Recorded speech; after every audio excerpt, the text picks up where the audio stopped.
Marathi news.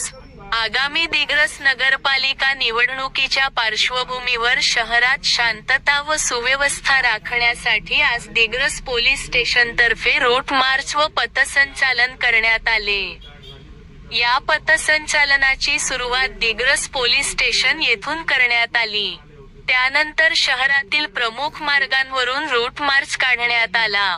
या मार्गामध्ये doctor Babasaheb Ambedkar चौक, कच्ची चौक, आरणी नाका, दुर्गामाता चौक, शंकर टॉकीज चौक, छत्रपती शिवाजी महाराज चौक, मनोरा चौक, जुना बस स्थानक आणि तहसील चौक यांचा समावेश होता। यानंतर पुन्हा दिग्रस पोलीस स्टेशन येथे येऊन पथसंचलनाची सांगता करण्यात आली। यावेळी दिग्रस पोलीस स्टेशनकडून नागरिकांना सूचित करण्यात आले की, निवडणूक काळात कायदा व सुव्यवस्था राखण्यासाठी पोलीस प्रशासन पूर्णपणे सज्ज आहे।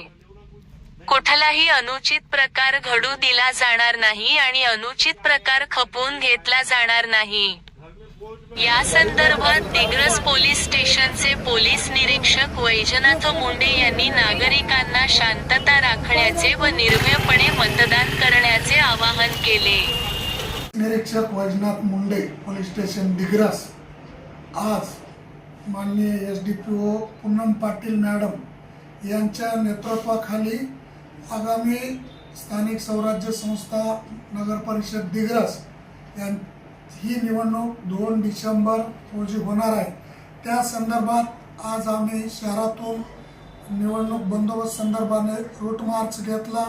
त्यामध्ये एक Poonam Patil madam, SDPO, PI Vaijnath Munde, 3 API, 4 police निरीक्षक, 18 एसआरपीचे जवान, 57 पोलीस अंमलदार आणि 70 होमगार्ड, 10 महिला होमगार्ड आणि अमरावती सीपी ऑफिसहून आलेले 10 पोलीस असा रूट मार्च घेण्यात आला। आगामी निवडणूक ही एकदम पारदर्शी व निष्प्रहाशी होणार आहे। त्या संदर्भात आम्ही कडेकोट बंदोबस्त ठेवणार आहोत।